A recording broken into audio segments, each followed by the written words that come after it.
Sir, এই খাবার খাবেন না, বিষ আছে। মানে?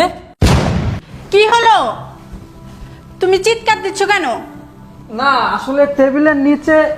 টেবিলের নিচে? কি রে, তুই টেবিলের নিচে কি করতেছিলি? আসলে ম্যাডাম এই ঢাকনাটা পড়ে গেছিল, এর লেগে উড়াইতেছিলাম। ঢাকনা পরে কিভাবে? হ্যাঁ, দেখে শুনে কাজ করবি না? যা এখন যা। আচ্ছা ম্যাডাম। কি ব্যাপার, তুমি খাচ্ছ না কেন?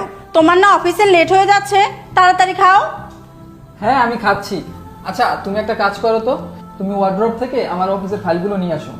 আচ্ছা ঠিক আছে, তুমি তাড়াতাড়ি খাও। ঠিক আছে, যাও।